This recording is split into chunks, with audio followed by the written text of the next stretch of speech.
Boa noite, pessoal. Opa. Vamos ver aqui, testar tudo antes do Bruno, grande Bruno Farnetano, chegar. Hoje vai ser uma live especial, uma live extra nesta semana. Ontem tivemos uma live com a grande Bruna, tudo bem? Bruno já está aí. Ontem tivemos a grande live com a Sâmia, pro meu curso, acabei deixando. Ô Mauro, boa noite. Estão me ouvindo aí? O som está bom?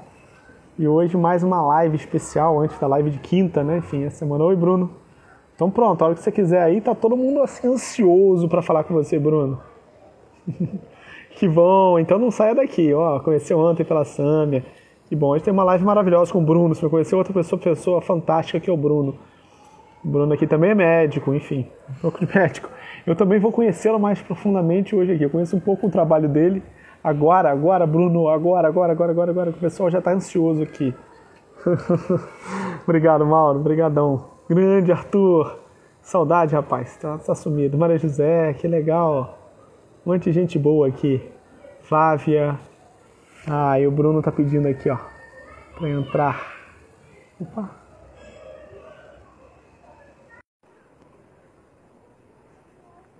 Fernanda, tudo bem? Boa noite. O Bruno está entrando. Grande Marcelo! E aí, Bruno, cara? Que prazer falar com você, cara. Eu só conheço você pelo Henrique. E eu também. E o Henrique fica me apresentando essas pessoas boas. É foda, né? Exatamente. O Ítalo fala que o Ítalo fala que o Henrique apresenta as melhores coisas da vida dele, né? Então. Pois é, o Henrique é foda. O Henrique sempre, cara, parece com gente legal do lado dele, né? Pô, conheci um amigo, cara, o Bruno, tá morando em Ubá, é Ubá que você mora, né? Ubá, interior de Minas Gerais, cara. Pô, que tá lá morando em Ubá, cara, é um cara gente boa pra caramba. Eu falei, Henrique, você é seu amigo, cara, eu não tenho dúvida. Quer conhecer alguém, cola no Henrique, é a melhor coisa. Exato. Caramba, mas você dá aula na faculdade aí, Bruno? Eu dou aula na Federal de Viçosa e no Unifagoc aqui em Ubá. Eu mudei tudo, né? Eu sou carioca, eu fui contemporâneo do Henrique lá na UFRJ, eu era residente, era interno. E aí, com 8 anos de formado, eu mudei um pouco o cenário, vim pra cá pro interior pra fugir do trânsito. E de um monte de outra coisa, né? Não é só no trânsito. Né? Mas o mais marcante pra mim foi o trânsito, viu? Porque eu fiz as contas que nos próximos 35 anos eu ficaria 2 anos dentro do carro.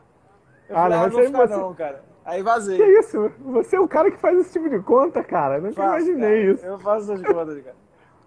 Que isso? Você morava onde? Eu morava no Rio mesmo, no Jardim Botânico. Não, mas no Jardim Botânico você trabalhava porque na Barra, então? Não, trabalhava no fundão. Eu ia pra UFRJ pro Copa d'Or, e meu consultório era em Ipanema. Porra, mas aí, Jardim Botânico e Ipanema, porra, do lado. Mas enfim, aí tinha a árvore de Natal da Lagoa, que fazia aquele condicionamento. Era foda, né? E eu gosto de mato, cara. Eu gosto de planta. Eu falei, quer saber? Eu falei assim, eu vou viver como se eu fosse aposentado, numa casa. Aí vim pro interior, moro no meio de uma chácara. Moro numa chácara no meio do mato. Caraca, aí você tem quantos filhos? Tem uma filhinha atrás. Eu tenho 3. Eu tenho 3 filhos.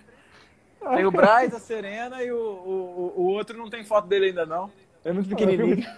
Ah, tá. Pô, mas tem foto, né? Não tem aí. Tem foto. Pô, senão a mãe não deixa, cara. Somos 3.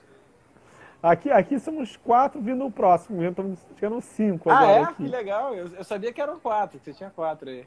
Então, mas o quinto nasce agora em setembro aí. Que legal. A esposa tá super animada aqui também, coitada. Animada nada, ela tá passando mal pro burro. Tem animação interior, sofre. Exatamente. Exatamente. Mas, coitada, elas sofrem muito, né? Cara, e essa vida de médico louca, cara? Me fala aí como é que é essa vida de médico, professor.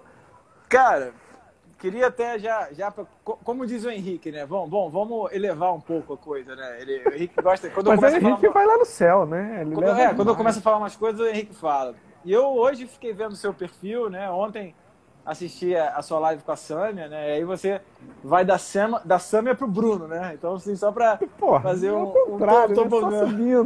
só subindo. Sâmia e o Bruno. Não, E aí, cara, eu li o seu trabalho, né? Entrei na página do seu curso, acho legal pro pessoal que me segue aqui, que tá participando, né? E eu vi a questão... A sua página é muito interessante porque marca assim, vem cá, será que essa plataforma é para você? E vai mostrando alguns problemas. E nessa pegada de problema, cara, eu ontem, para falar da questão da vida profissional do médico, ontem eu estava lendo um livro, eu gosto de livro antigo, livro de semiologia, e volta e meia eu pego para ler os prefácios, né? Eu acho que o prefácio do livro... Que prefácio, cara! Cara, eu adoro prefácio de livro, Marcelo, eu adoro prefácio. Caraca, eu nunca li o prefácio, que legal. Cara, isso. Eu adoro prefácio de livro. Pelo contrário, às vezes eu leio só o prefácio e não leio o livro. Cara, mas especificamente, cara, olha só, uma coisa muito séria. Eu peguei um livro de 1970, que o autor, chamado Dr. José Ramos Júnior, ele escreve no prefácio, cara. É um livro de semiologia médica. Um livro para... Vamos lá, para quem está entrando no ciclo clínico da faculdade, que vai começar a ver paciente. Ele começa a escrever o prefácio e, num determinado momento, ele escreve o seguinte. 3 grandes problemas na formação do médico deveriam ser denunciados para as autoridades de ensino. Ele usa a palavra denunciados. E aí ele cita 3 grandes problemas. Em 1970, tem 50 anos isso. Tá? Caraca. Então, o que eu quero dizer com isso? Não é um problema fruto da tecnologia. Ou seja, agora a medicina está muito tecnológica, o médico parou de examinar o paciente. Não. Primeiro problema, o médico não está colhendo a história com zelo, fazendo uma boa história, e colhendo, fazendo aquela entrevista. Segundo, o médico não está fazendo um exame físico detalhado e pautado no método clínico. E terceiro e mais importante, que eu quero te passar a palavra, que aí é o que é mais grave. Então, o José Ramos, ele acha que isso deve ser denunciado. Os médicos, na relação médico-paciente, demonstram desprezo, ostentação e falta de caridade. Caraca! E aí, cara, a gente tá falando do prefácio de um professor de medicina da década de 70, né? Imagina de alguma maneira... Cara, eu acho que ia se matar. Porra, então assim, mas de alguma maneira, Marcelo, aí que eu queria te passar a palavra nesse sentido, né? De alguma maneira, um médico que ele passa a não fazer o trabalho tecnicamente dele bem feito, que é a anamnese e o exame físico, e ele passa a olhar para o outro com desprezo, ostentação e falta de caridade, tem alguma desordem aí, né, cara? Cara, total, né? Total, porque... Tem alguma coisa ali, né? Enfim, década de 70, 1970, ele estava começando, o horror estava começando por ali. Na verdade, já tinha começado um pouco na década de 60. Mas você vê que as pessoas já estavam começando a desumanizar, né? Enfim, é o que a gente vê hoje. Se o médico, a pessoa que está, enfim, lida com uma das maiores fragilidades humanas ali, né? Que é o fim da vida, né? Enfim, o medo da morte. Enfim, o médico está o tempo inteiro lidando com o medo da morte das pessoas. As pessoas têm o medo no médico, não é do médico, né? É da morte, da dor, da morte. Se ele que o tempo inteiro está lidando com isso, se ele o tempo inteiro, vamos dizer assim, ele deveria ter essa visão mais de caridade, como ele fala no livro, né? Falta de caridade. Ele deveria ali, isso, enfim, a próprio momento deveria aflorar isso, se tivesse um pouco mais de tato ali, né? Se a pessoa, se esse profissional está desse jeito, imagina o resto da sociedade, né? Eu fico olhando um pouco por esse lado. Isso já na década de 70. Hoje, então, a gente pode dizer que talvez tenha... Como eu falei, eu acho que ele teria se matado se ele avançasse no tempo e chegasse hoje. Pois é. E aí a gente volta um pouco do meu trabalho, você estava falando que estava olhando, né? E a base toda, da onde vem da caridade, da humildade, né? Ostentação, aí vem a humildade. Isso tudo se aprende dentro de casa, né? Uhum. No fundo, é um lar bem formado que vai dar essa sustentação para o médico, né? Eu tenho muitos amigos, eu não sou médico, mas eu tenho, sei lá, talvez hoje os meus grandes amigos todos sejam médicos, então eu vivo a medicina todas as vezes, todas as minhas rodas sociais, praticamente eu vivo de medicina. Então, que merda, hein, cara? Exato, você vê, né, cara? Não é só o Henrique. Aquele dia, no dia do aniversário do Henrique que você ligou... Tava o André, tava todo mundo. Tava o André, tava o Fernando e o Henrique. Ou seja, eram 3 médicos e eu. Você acha que o papo era o quê, né? Puta Era merda. só isso, cara. Era Não me só chama pra essas médico. coisas não, hein, cara. Não, pode ficar Pelo amor tranquilo, de cara. Deus. E eu vejo que a vida no médico, os caras são, enfim, tem uma vida muito louca, né? Os caras trabalham 80, 60, 80 horas por semana, sei lá. Eles são os que trabalham menos ali até, por terem uma vida familiar. E eu vejo que muitos desses médicos, não só médicos, né? Todas as profissões, mas o médico mais por ter mais oportunidade, inclusive, né? O médico pode pegar um plantão aqui, é fácil, ele consegue. Tem uma certa facilidade de ter um plantão e fazer essa vida louca. Outros, eu acho que se pudessem, também o fariam. Né? Mas eu vejo que muitos desses fazem para fugir de casa, sabe, o Bruno? Inimigos do lar. Tipo assim, inimigos do lar. O cara vai para fugir da família, porque, enfim, ele não consegue lidar com aquela família, então, pô, tem uma oportunidade de pegar um trabalho, eu vou tentar suprir isso com dinheiro, né? Mas eu vou ganhar mais dinheiro para, sei lá, ter mais prazer, para ter mais bens, para ostentar mais, como ele falava. Enfim, e ele vai se afundando mais, né? Enfim, e não só o médico, mas todas as profissões, mas o médico, eu acho que tem esse viés e vai cavando a sua cova ali, né? O que você vê isso aí? Como é que você vê isso? Cara, eu brinco, né, com os alunos, eu falo que a medicina janta com a soberba todo dia, né? Então a curva... porque o médico... E aí eu peço perdão para... Pode falar. Para não generalizar e talvez falar um pouco de mim mesmo, de certa maneira, né? Então acaba sendo um papo um pouco biográfico, né? Porque quando você entra na faculdade muito novo, você entra ali na faculdade de medicina, todos à sua volta já meio que entendem que você fez tudo o que você tinha que fazer já, sabe? Ou seja, passou num vestibular difícil, entrou num curso difícil, ainda mais quando você entra numa federal, né?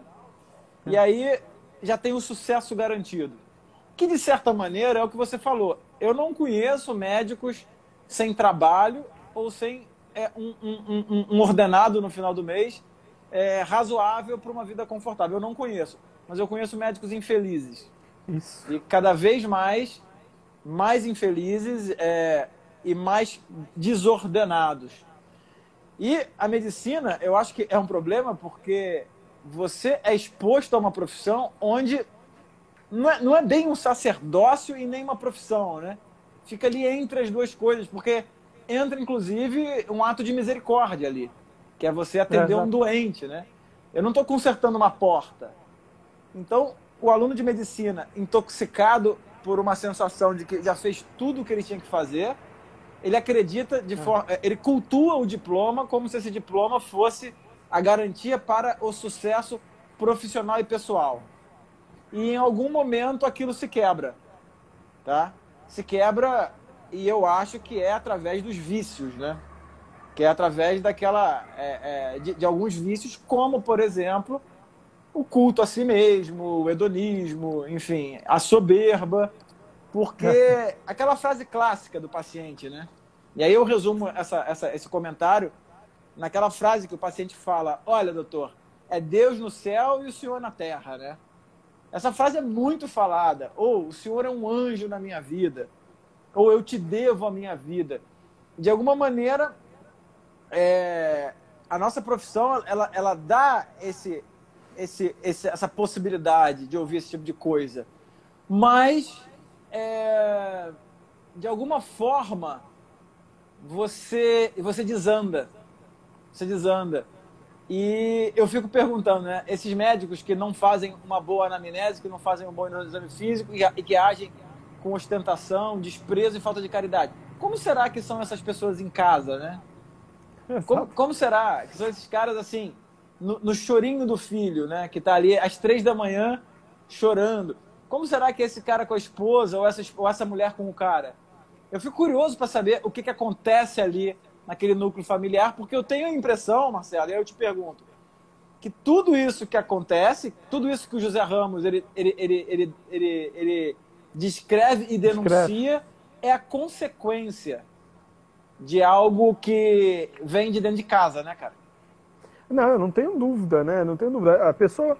Primeiro que essa ideia, acho que você falou do início da faculdade, né? Que ele, tipo assim, eu já ganhei a vida, né? Eu passei no vestibular de medicina, a minha vida está feita.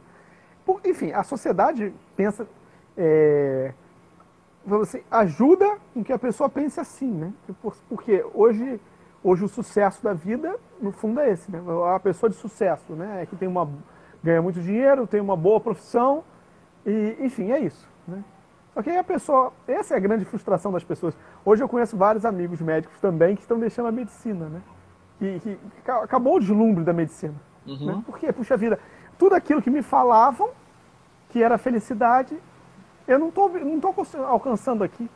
Porque ele não vê nada. Ele não vê nada além do paciente como um instrumento de trabalho. Então, não é. Aquilo ali é um instrumento de trabalho que me dá muito trabalho, é muito estresse. O ambiente hospitalar, em geral, é um ambiente muito estressante, muita pressão, enfim. Você tem que correr o tempo inteiro, o cansaço físico, enfim.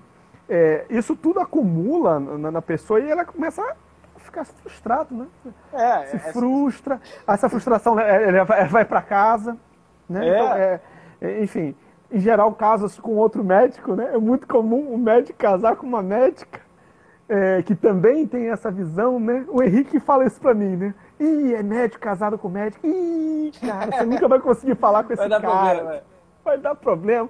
Nunca vai conseguir, cara, porque ele vai estar tendo que cuidar de alguma coisa em casa porque a esposa não tá, ou ele vai estar no trabalho, né? Porque os médicos e a médica também nunca se encontram, né? Então é um outro problema, né? Enfim, e eu vejo realmente que toda essa problemática começa dentro de casa.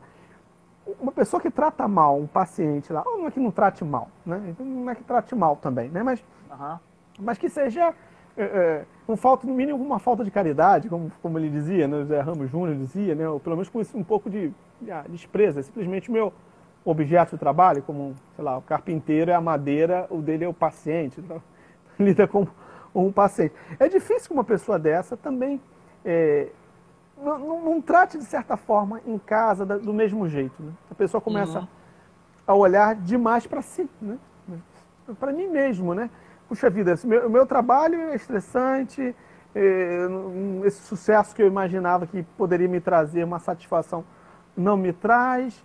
Dentro de casa eu tenho essa esposa que, eu achava que ela é bonita, mas tá ficando velha, tá ficando feia, reclama chata, pra caramba, né? É chata pra caramba, enche o saco, me cobra as coisas. Porra, isso aqui é um saco, né? E aí o cara larga a medicina, aí larga a esposa, agora eu vou resolver o problema da minha vida. Eu vou virar motoqueiro, né? Vou viajar pelo mundo e vou sei lá, vou vender. Um cara que eu conheço que ele fez isso, eu tô falando um fato real. Vou pegar a moto e vou começar a fazer artesanato para vender na cidade, que eu vou ter sensação de liberdade, né? Enfim, uma coisa assim muito louca. Mas porque, enfim, no fundo, essa frustração é uma frustração existencial que venderam para a pessoa que a felicidade da vida está nessas coisas. Quando ele era só parar um pouco para refletir um pouco da vida dele, que ele vai ver, puxa vida, a vida de um médico tem centenas de coisas, como o próprio paciente fala, né? Você é um anjo na minha vida. Se ele notasse o bem que ele faz servindo, né? Que eu acho que essa é a grande palavra ali, para o médico e para qualquer profissional, né?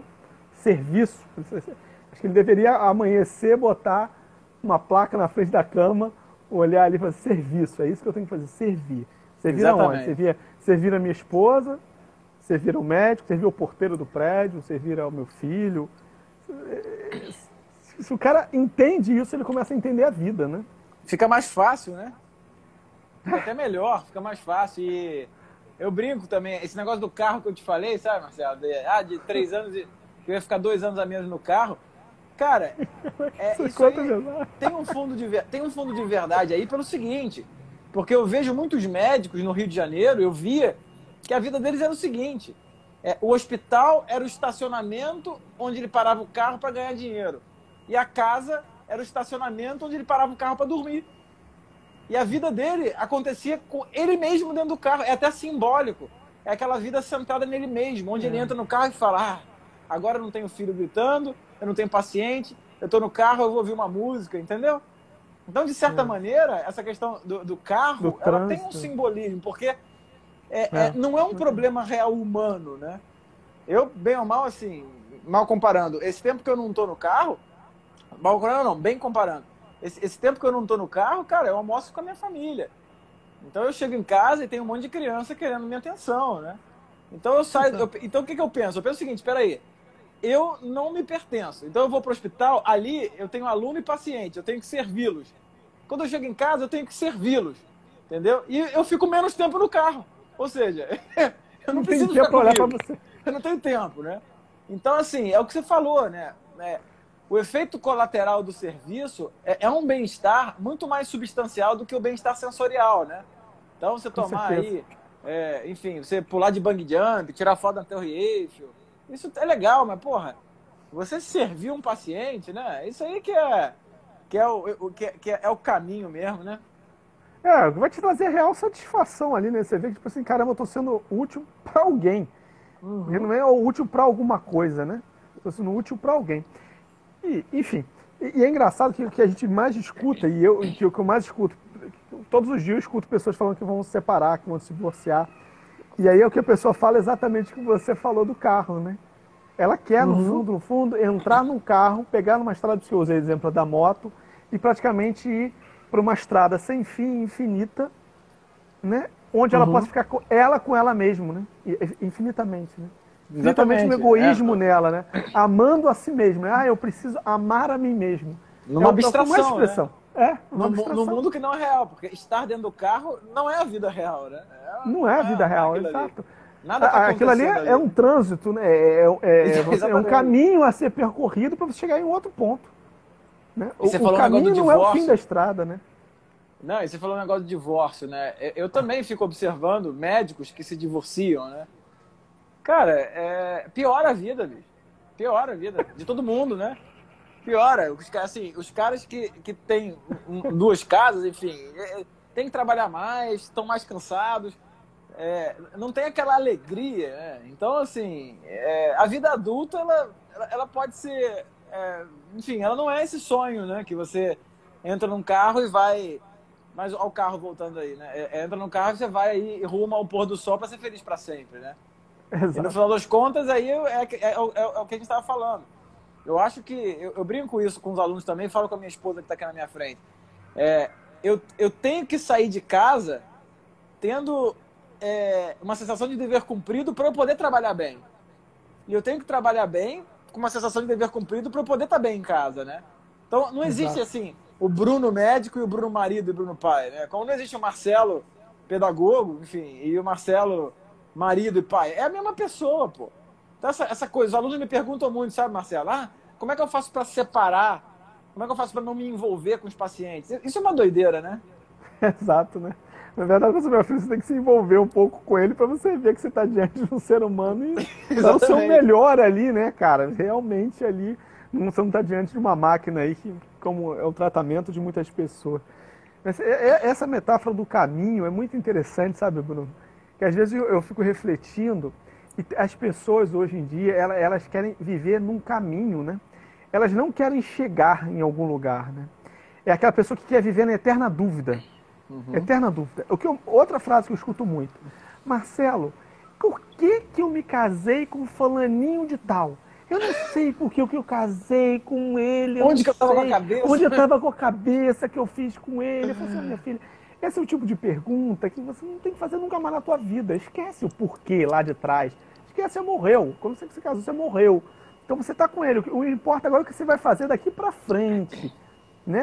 Mas as pessoas querem ficar com dúvidas, sabe, Bruno? Por que eu fiz medicina? Por que eu não tive minha banda de rock? Volta a coisa da adolescência, sabe? Por que eu não tive minha banda de rock? Eu fui ouvir minha mãe que disse que eu tinha que estudar para fazer medicina.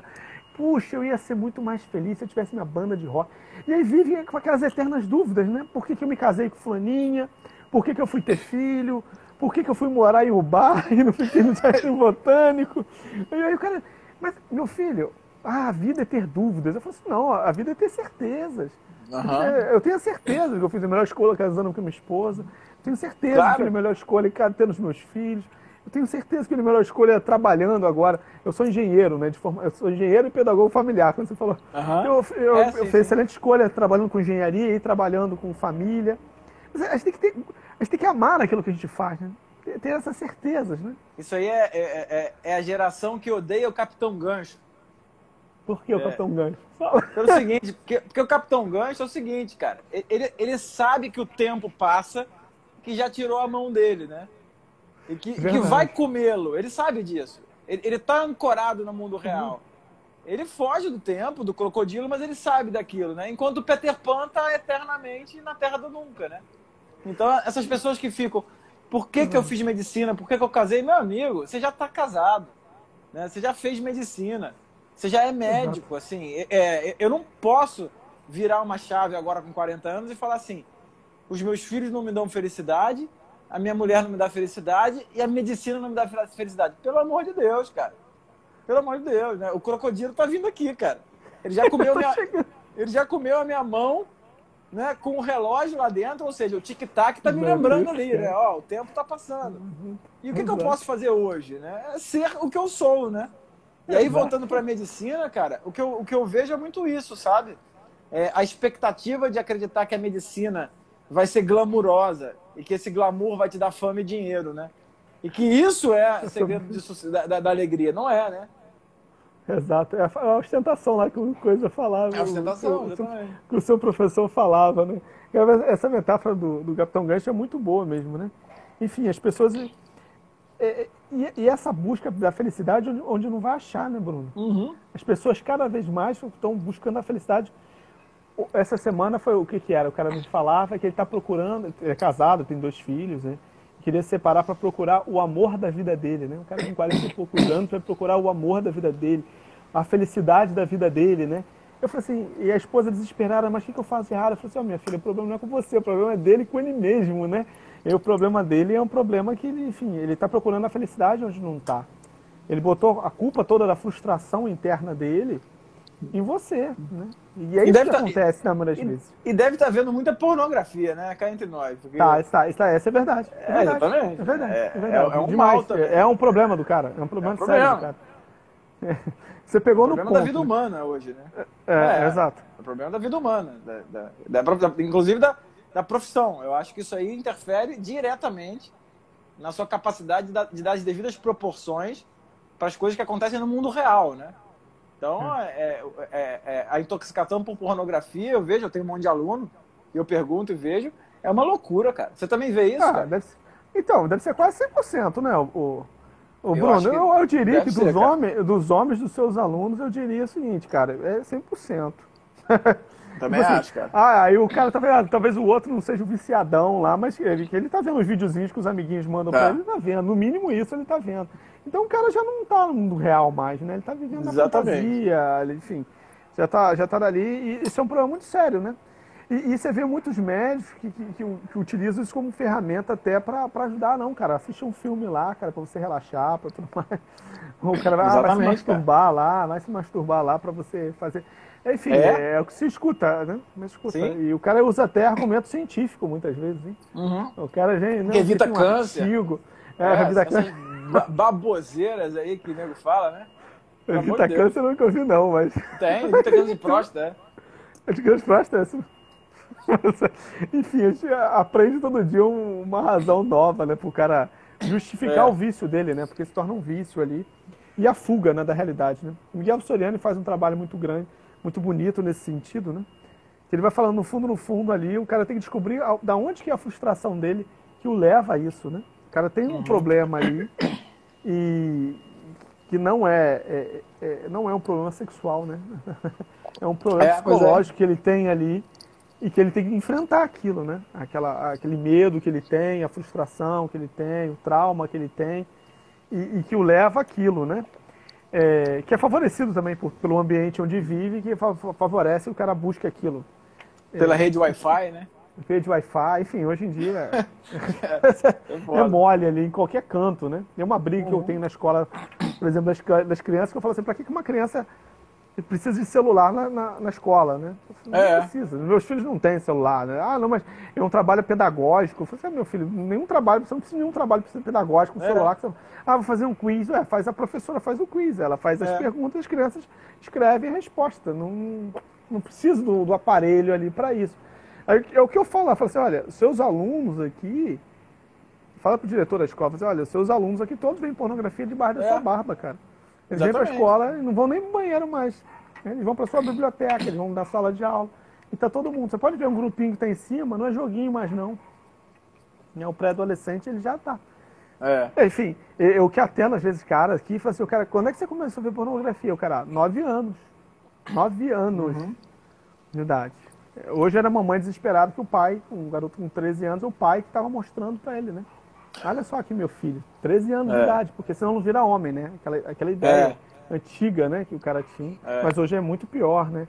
E, enfim, e aí vai formando, né? Aí vai formando, isso tudo vai levando ao médico egoísta ali, né? É o egoístão, o cara que a ostentação e a falta de caridade, sem dúvida. Não tenho dúvida disso também. E aí, na maioria das vezes é o filho único, foi paparicado, teve tudo sempre na mãozinha dele, né? Meu filho só tem que estudar para passar em medicina, porque é isso que vai resolver o teu problema na tua vida. E é o mimadão. É o que a gente brinca de Enzo, é o cara que é o Enzo ali. Que o Ícaro criou esse nome, não foi? Eu acho que foi o Ícaro que criou isso. E aí o famoso Enzo, o cara que fica no videogame, garotão que ficava no videogame, na pornografia.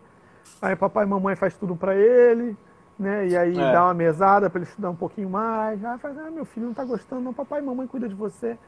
E aí não sai de casa também, né? 40 anos de idade, tá na barra, debaixo do papai e da mamãe, cuidando ele lá, né? E é isso aí, né? E aí ele vive com papai e mamãe, aí chega lá, vai cuidar depois do paciente lá, né? É o que a gente vê por aqui. Uma outra ideia, sabe, Bruno, que também é muito... Que aí vai pro outro extremo, né? Às vezes tem um médico que trabalha muito, que rala pra caramba, mas tem um outro extremo, que é enxergar o trabalho, e essa é uma visão muito atual e muito errada, o trabalho como um castigo, né? O trabalho é um castigo. Né? Então, até alguns usam um argumento religioso, né? O trabalho é fruto do pecado original. Então, se ele é fruto do pecado, porque, enfim, antes do pecado original, Adão e Eva não precisavam trabalhar, né? Então, ele é fruto do pecado original, né? Então, se ele é fruto do pecado original, é uma coisa ruim, né? Então, o brasileiro tem muito isso também. Trabalhar é uma coisa ruim, né? Então, poxa vida, se o médico tem que trabalhar para ganhar o dinheiro dele lá, porra, trabalhar é uma coisa ruim, imagino que isso dá, né? Mas, o Marcelo, essa é a vida pendular, né? Eu brinco com os alunos também disso. Que a vida pendular é aquela que é um pêndulo que oscila entre o trabalho escravo e a diversão obsessiva, né? Então, e isso não precisa, isso aí não é na profissão, isso aí é na faculdade, cara. Não é incomum um aluno de medicina, ele tem uma prova na sexta-feira, e aí ele passa terça, quarta, quinta e sexta em desespero, estudando, sem dormir, tomando remédio, tomando um monte de substâncias, ali naquela escravidão. E aí ele acaba a prova na sexta e ele se dá o jeito de comemorar. Aí mete o pé na jaca. E aí é diversão obsessiva. Aí bebida, um monte de coisa, né? Então o cara fica pendulando entre o trabalho escravo e a diversão obsessiva, como se a graduação de medicina fosse uma fonte de opressão, né? Fosse algo criado para fazer mal, ou fosse algo não necessário. Eu escuto alunos dizendo, precisava disso? Ou seja, a pessoa não tem a menor noção da linha do tempo e questiona uma instituição. Precisava disso? Ou seja, eu precisava sofrer para isso? Quando a busca é uma terra do nunca, né? A pessoa tolera o trabalho escravo para poder ter diversão obsessiva. E essa conta não fecha, né, cara? O ser humano não nasceu para ser assim, né? Ele não foi criado para isso, ele foi criado para trabalhar, né? Exato, ele foi feito para trabalhar, exato. Mas é interessante essa colocação, sobretudo na faculdade, né? Porque a faculdade enfim, para a maioria, tem alguns que são estudantes profissionais, né? Mas tirando estudantes profissionais, tem uns aí que passam 20 anos na faculdade, sei lá.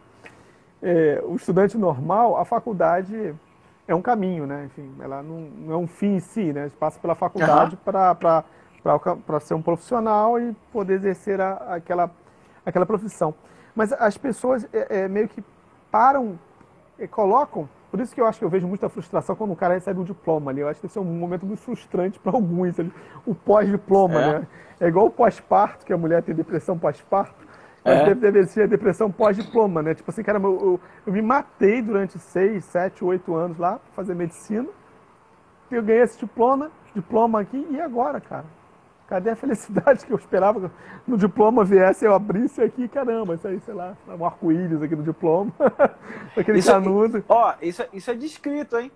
Já é Sério? Descrito, tem trabalhos da década de 80, 90 mostrando, e os trabalhos vão além. Eles falam que a formação médica na graduação, ela consegue formar médicos que adquirem os trejeitos do médico, ou seja, eles começam a adquirir o vocabulário, começam a adquirir os comportamentos do médico, porém eles não conseguem exercer a profissão da forma que deveriam, e eles entram na faculdade com um grau de empolgação, e eles saem, né, absolutamente pertencentes a uma tribo, onde eles sabem os comportamentos, mas não sabem o que fazer, ou seja, são cínicos. Então tem trabalhos tem trabalhos de educação médica mostrando o movimento do aluno de medicina quando entra e quando sai da faculdade, e a mudança de comportamento em direção ao cinismo e a sensação ambígua da formatura, que ao mesmo tempo você consegue o seu diploma, mas você não tem a menor capacidade de exercer aquela profissão, principalmente porque houve uma quebra na transmissão do conhecimento. A gente sabe muito bem que essa transmissão técnica, ela está no livro, ela está no artigo, ela vem crescendo muito aí em produção. Mas e a transmissão da educação das virtudes, né? E ali aquele pilar que tem que ser fortificado sempre num gigante, né? Você tem que ter alguém para você seguir. Aquela coisa que o Henrique também fala muito, né? Suba no ombro do gigante que você enxerga muito na frente. Quem são essas pessoas, né? Porque a gente é livre, Marcelo. O ser humano é livre para dar relevância ao que ele quiser. As pessoas estão abertas a encontrar alguém para imitar. Porra, isso para mim foi tão libertador quando, num determinado momento, eu falei assim, cara, eu tenho que imitar os outros. Eu não quero ser original, sabe? Porque se eu for original, eu vou fazer merda. Assim, é nítido que eu não sei fazer nada de forma original. Então eu vou imitar. E eu tive aí eu vou contar uma passagem da minha vida muito interessante, né? Eu tenho um grande amigo que é jornalista, é o Felipe Moura Brasil, você deve conhecer. Conheço. Enfim, seu amigo, que legal. Uma vez eu estava na faculdade de medicina, cara. A gente tinha 20 e poucos anos, no carro, andando, passando em frente à sede do Clube do Flamengo, né?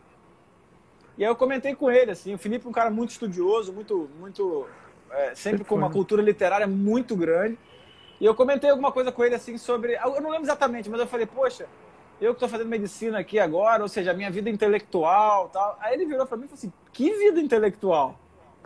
Eu falei, eu sou aluno de medicina. Aí eu falei, ele, mas como assim? Eu falei, eu faço medicina, porra. Eu estudo medicina, passei na Faculdade Federal de Medicina. Ele falou, cara, a sua vida intelectual é zero. Você está se formando, você está estudando tecnicamente para alguma coisa, só. Aí naquela hora, assim, eu fiquei incomodado, né? Assim, porra, eu era moleque, eu tinha 20 e poucos anos, tava com um amigo meu de colégio ali, eu fiquei incomodado com aquilo, fiquei até meio com raiva. Falei, pô, cara babaca, que cara arrogante, não sei o quê. Mas eu cheguei em casa e falei, peraí, vamos ver. Cara, ele tem razão. Ele tem razão. E aí foi uma virada de chave. E aí eu lembro que eu falei, cara, me indica aí alguma coisa para eu ler. Aí ele me indicou A Insustentável Leveza do Ser. E aí eu comecei a ver, esse nome é lindo, né? A Insustentável Leveza do Ser. Ou seja, se você ficar muito leve na sua vida, a vida é insustentável. Então, não existe a sustentável leveza. O ser humano não nasceu para ser leve. Ele não foi criado para isso.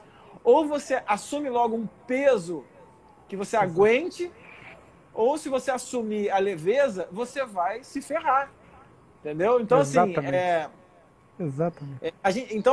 Naquele momento, eu acho que foi uma iluminação minha olhar para um amigo, né, para um par, né, a importância de quem que você vai escolher para você andar, né, Marcelo? Pô, você olha para o par e fala, porra, esse cara me deu um toque aqui agora. Ou você fala, é o Henrique. Exatamente. Mas o Henrique, quando eu estava internado no hospital, o Henrique foi me visitar, enfim, e me deu um livro que você conhece, lógico, chamado O Caminho. E aí Eu parei. Então, assim, essas pessoas que chegam na sua vida de alguma maneira, né? E aí, quem são as pessoas que você convive na faculdade, né, cara? Assim, quem é o modelo que você segue? Entendeu? Qual é o modelo que você quer replicar dentro da sua casa, né? De médico. Então, você quer, é aquele médico que é muito bom, mas como é que é a vida familiar dele? Né? Como é que é a vida? Quem são os amigos desse cara? Então, a gente tem que ter um sarrafo muito alto, cara, para escolher alguém, né? Então, escolhe quem que você vai sair, sabe? Ah, o cara é muito bom médico, mas, porra, se ele tem determinados comportamentos, beleza, aprende com ele a medicina. Trata ele bem, mas cai fora, bicho. Entendeu? Exato. Então, Parte assim, técnica aprende.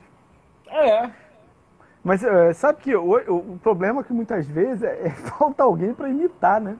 Você sabe que esse pensamento eu tinha quando eu fazia estágio para começar a trabalhar em engenharia, comecei a trabalhar em operador de celular e comecei a fazer assim, caramba, eu preciso de alguém que eu possa imitar. Então, se eu estou começando a vida profissional, eu não sei, eu estou aqui, estagiário só faz cagada, né? O estagiário serve para fazer cagada, por definição. Estou aqui, eu estou fazendo um monte de cagada, porque eu sei que eu estou fazendo, fazia um monte. Assim, mas eu quero alguém, né? Mas aí eu começar, pô, fulano de tal é muito bom tecnicamente, caramba, legal. Pô, mas a vida do cara é um fracasso. O cara sai daqui e vai encher a cara no boteco, que enfim, já foi largado pra mulher, pô, esse cara aqui não serve. Legal pra esse lado. Pô, mas isso aqui, aí você começa a ver, caraca.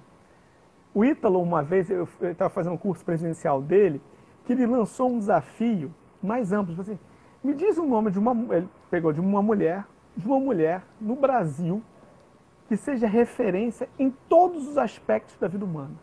Que seja muito bonita, que seja uma excelente esposa, uma excelente mãe, uma excelente profissional.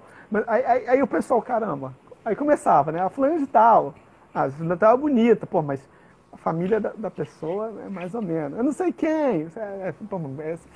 Não sei quem é. Essa realmente é mais, pô, é feia pra burro, realmente é feia. Aí é difícil, né? É difícil você conseguir juntar numa pessoa, sei lá, uma pessoa virtuosa, uma pessoa com uma aparência bonita, enfim. E é difícil, né? Achar essa pessoa no qual a gente possa imitar. Mas talvez a gente também esteja querendo uma perfeição, né? Uma perfeição que é inexistente, né? No ser humano. E às vezes a gente tem uma série de pessoas que talvez não tenham essa perfeição, o nosso alto talvez não seja um médico brilhante, que talvez não tenha aquilo tudo que a gente imagina, mas, puxa vida, tem muito mais virtudes e tem muito mais coisas que vai nos ensinar a ir muito mais longe, né? Do que aquela outra pessoa que às vezes a gente não tem um olhar. Então, uma coisa que eu aprendi disso tudo, né? Eu aprendi a limpar um pouco o olhar naquilo que importava, né? Eu tô com uma visão turva, até na busca dessa pessoa na qual eu tenho que imitar, né? E aí começaram a aparecer, né? Eu falei assim, puxa vida, é essa pessoa, é essa outra pessoa. E aí começar de verdade a ver que, poxa vida, existe. Não existe o perfeito, não existe aquele outro, mas existem pessoas no qual eu consiga me espelhar. Sim, sem dúvida. Você falava do peso. A coisa que eu mais falo hoje para os casais é essa questão do peso. Porque eu falava assim, cara, sabe por que o seu casamento não dá certo? Eu quero me separar. Sabe por que o seu casamento não dá certo? A sua vida é medíocre. Seu pensamento é medíocre. Como é que é seu pensamento? Eu quero ter... É que eu brinco com os casais, né? Eu quero a vida da pessoa, né? Eu quero ter meu trabalhinho, sei lá, eu trabalho meu plantãozinho, meu consultóriozinho, para eu comprar meu apartamento. É tudo um diminutivo. Meu apartamentinho, para mim ter minha esposinha. Como se fosse muito humilde, né? Assim, aquela humilde. Aquela falsidade da virtude. Exatamente. Aquela minha esposinha, o meu filhinho, se possível meio filho, porque é só a parte boa do filho, a parte ruim eu não quero. Meu cachorrinho. Acabou. Aí, beleza, você já tem isso tudo, né? Agora eu tenho que dar uma dinâmica na minha vida, eu quero me separar, né? Para dar uma dinâmica. Falta o peso da exatamente, vida. Cara. Enquanto seu casamento não tem peso, tem essa mediocridade que é a sua vida, que a sua vida é ridícula, eu falo assim mesmo. Não tô falando com o Bruno, fala com a pessoa. Não, entendi. A sua vida é ridícula, você sempre vai ver dessa forma. Quando você começa a ter, sua vida é fecunda, você tem vários filhos, você tem um projeto de vida profissional grande, você tem, enfim, um projeto de amor com sua esposa grande, porque o amor cresce, né? O amor não é algo que é estável, Nosso amor, não, meu amor, eu queria que o meu amor fosse igual ao do namoro. Eu falei assim, o meu eu não queria, não. Eu quero que o seu amor seja melhor do que o que está hoje, que já é muito bom, mas eu quero que seja muito melhor. Agora, sua visão medíocre te impede de realmente ter um casamento que seja legal, né? Um casamento que vale a pena, né? Um casamento de verdade, que eu chamo, que o meu curso chama casamento de verdade. É isso, você tenha realmente um casamento de verdade, né? Exatamente, eu falo com a Juliana aqui, ela tá aqui, me ouvindo. Mas, Juliana, um abraço. A gente tá mandando um abraço. A gente tem 10 cachorros, eu tenho 10 cachorros e 3 filhos.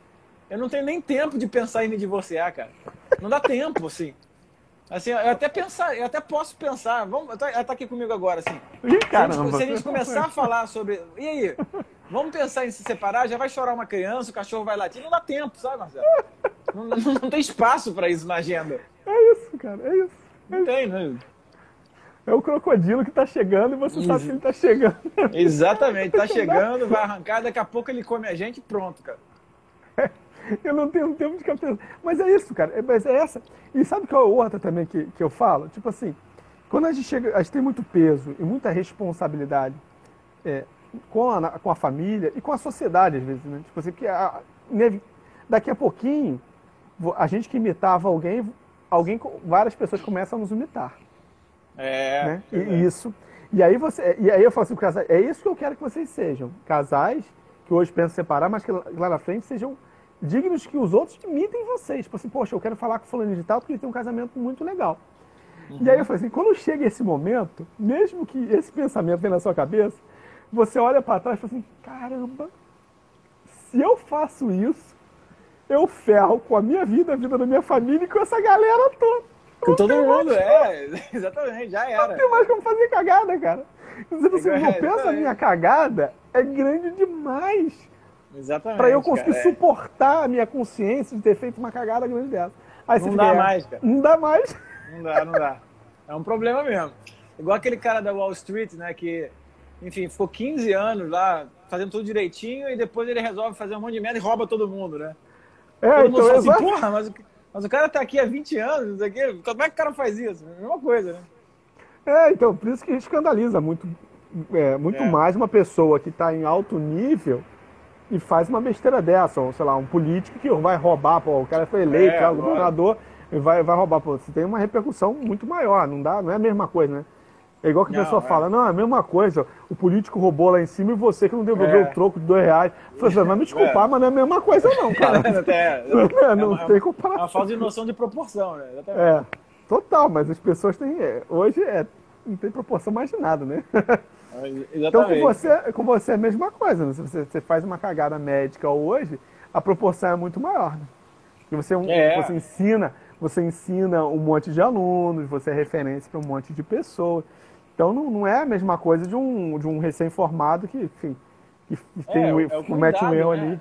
Você tem que tomar cuidado até com as opiniões que você dá, né?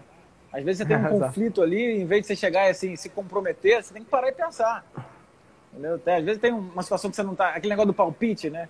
Então tem um aluno que tá falando isso aqui, você ouve aquilo ali, o cara te pergunta, você tem que falar assim, peraí, cara, vou pensar no que aconteceu. Alunos às vezes se abrem, trazem questões familiares, né? Então acontece tudo muito tem que ser isso? Demais, cara, demais. Sério? Muito. Aqui muito mais, né? Porque eu moro no interior e acaba que o meu convívio com o aluno é muito intenso. Então, entendi. É muito intenso. Hoje, por exemplo, aqui, como não tem um hospital universitário, muito da minha atividade de ensino são com os meus pacientes em consultório, né? Então, os alunos frequentam o meu consultório, ficam lá comigo, vêm os meus pacientes internados. Então, é uma relação muito próxima. Então, é tão próxima ao ponto de eu ter que me vigiar muito, né? Porque é o que o Jordan Peterson fala, né? A maior caridade que você pode fazer é você ser melhor, né? Então, a maior caridade que você faz para quem está do seu lado é você ser uma pessoa melhor. Então, eu tenho que ser um marido melhor, um pai melhor, eu tenho que para poder ser um professor melhor, né? Não adianta nada eu ter uma família, uma mulher, filho, e, enfim, e ser um professor, querer ser um modelo de médico se eu estou fazendo brincadeirinha de duplo sentido com uma aluna, entendeu? Exato. Tudo isso se destrói, Marcelo. Tudo isso se destrói. Então, assim, não pode fazer isso, né? Não pode. Então, a gente tem que se vigiar muito para deixar o comportamento muito firme. Porque é o único jeito, né, de você subir o sarrafo e de você se oferecer como modelo. Senão vira uma coisa falsa, né? Exato. É interessante. Desmascarada, uma máscara. E as pessoas percebem, né, o Bruno? É impressionante isso. Porque talvez se você não fale da sua família, você não fale dos seus filhos, você vai falar, enfim, vai dar sua aula. E as pessoas percebem, né? E vem te falar, e realmente eu nunca tinha parado para pensar. O professor como referência até para assuntos desse tipo, né?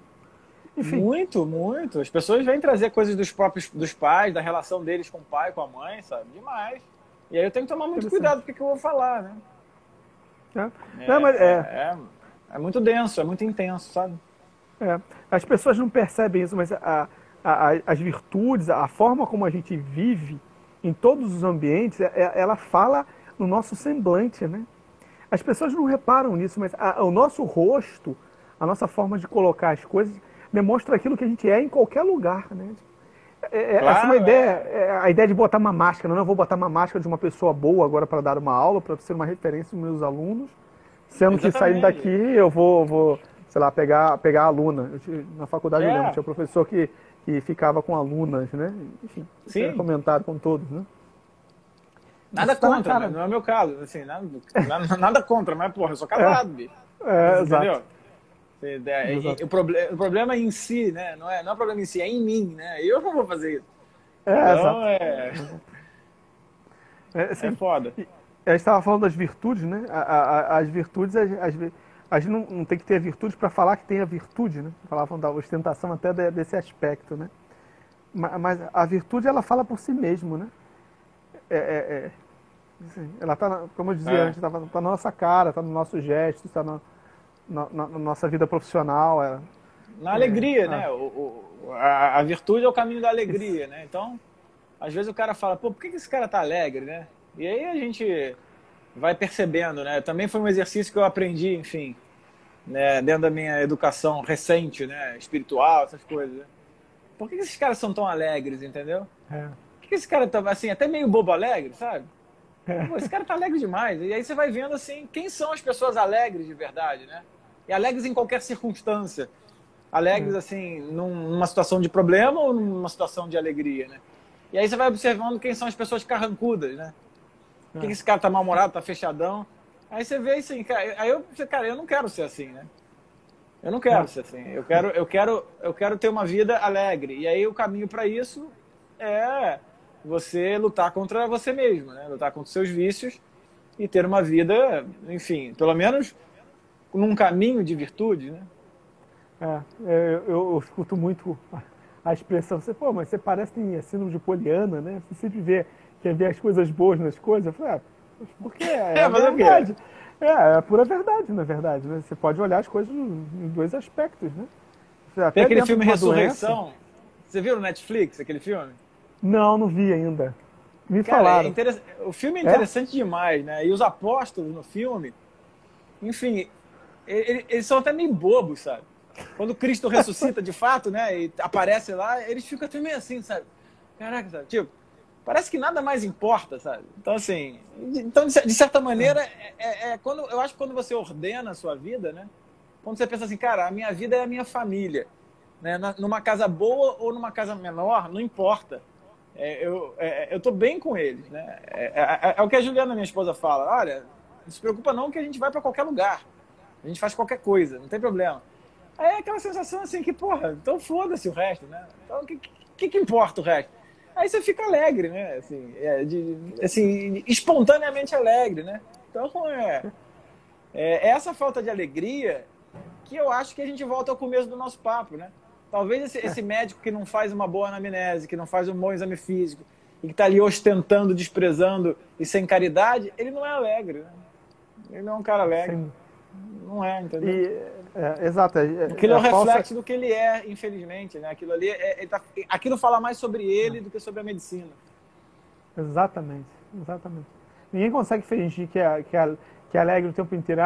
O cara vai fingir que devota um sorriso falso ali. Mas aquela máscara cai em poucos segundos. Entende? Eu lembro uma vez, acho que quando foi nascer meu terceiro filho, né? eu acho que foi comigo, quando eu falei no trabalho, minha esposa está esperando um terceiro filho. Terceiro filho. E aí as pessoas, nossa, mas é um coelho, não sei o quê. Aí veio tomar aquelas piadas, televisão em casa, não sei o quê. Aí fazendo o cara rindo. Aí beleza, entrou assim. Aí daqui a pouquinho, tava no centro da mesa pra trabalhar, aí começa a chegar e-mail. Pô, Marcelo, eu te invejo, né, cara? Poxa, eu queria ter filho e pô, minha esposa não quer. Aí achei outra mensagem, puxa vida, super legal, fiquei muito feliz, pô, o pessoal fica brincando, não sei o quê. Aí vem outra, né? E aí as pessoas vão vindo, né? Vão vindo. E às vezes, porque é aquilo que atrai, né? Atrai. A demonstração social, às vezes, é uma, mas na realidade é outra. É o que eu falo, muitos para a esposa, que às vezes vem me procurar, o marido separou, saiu de casa, né? Aí ela vai falar com ele, né? E aí ele fala, não, eu tô super feliz, eu tô super bem, não sei o quê. Aí eles vêm falar, puxa vida, Marcelo, mas agora meu marido parece estar muito melhor. Eu falei, fica tranquila, minha filha. Eu tenho certeza absoluta que por dentro dele é um frangalhos, né? Ele está em frangalhos. Isso aqui é a máscara que ele tenta colocar de alegria, porque, enfim, fez a besteira lá na vida, ele não pode. Se ele para assumir aquilo, ou ele volta para casa e ele não quer assumir isso porque o orgulho não deixa, ou ele vai entrar, enfim, vai entrar numa depressão profunda, porque, enfim, e aí ele tem que aparentar essa falsa alegria, né? Mas dentro dele não é isso, né? E a gente vai aprofundando dentro na pessoa, aí vai vendo onde que está a verdadeira alegria. O Jorge fala muito do Enzo. Olha o Jorge aí, grande Jorge. O Jorge que fala do Enzo, chegou mais um Enzo, ele é um grande Enzo, né, Jorge? Ele postou as fotos de Enzo dele outro dia, morreu. O Jorge é uma máquina de Instagram, puta merda, cara, falar. Cara, o cara tem live quase que 20. O cara, ele acorda em live, é tipo um Big Brother. O Jorge, você consegue ver ele ao vivo a qualquer momento. Você entra no Instagram e ele tá lá. Aí chega a esposa dele, que tá sempre junto, olha só. Aí vem a Thaís, a esposa dele. Ela aí. Fizeram live aí há pouco tempo, nossa senhora.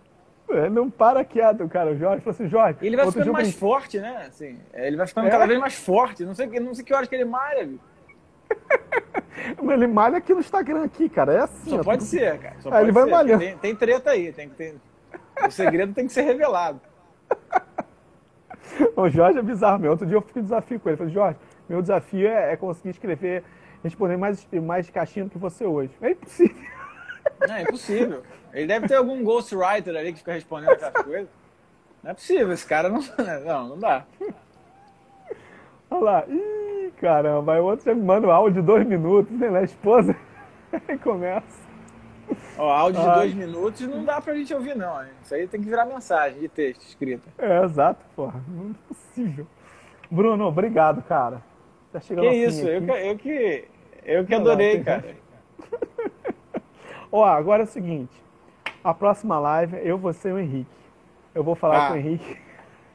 E o Jorge, nós 4, cabem 4 na Jorge, tela. 4. Jorge, então você, Henrique e o Bruno, hein? E o Jorge vai querer fazer daqui, acabar aqui já começou a emendar nessa live. Não é agora não, hein, Jorge? Pera aí. Não é agora não, cara. Até porque com o Henrique você tem que marcar com um mês de antecedência, que a agenda do Henrique tem que passar a pauta pro Henrique tem que dizer o que vai falar, aí tem que fazer tudo, tem que ter o script, exatamente, é complicado. Exato. O Henrique é o inverso do Jorge, o Henrique é todo certo. Exatamente. Mas, pô, o Henrique, ela me chama lá. Não é agora não, Jorge, calma. Olha lá, viu?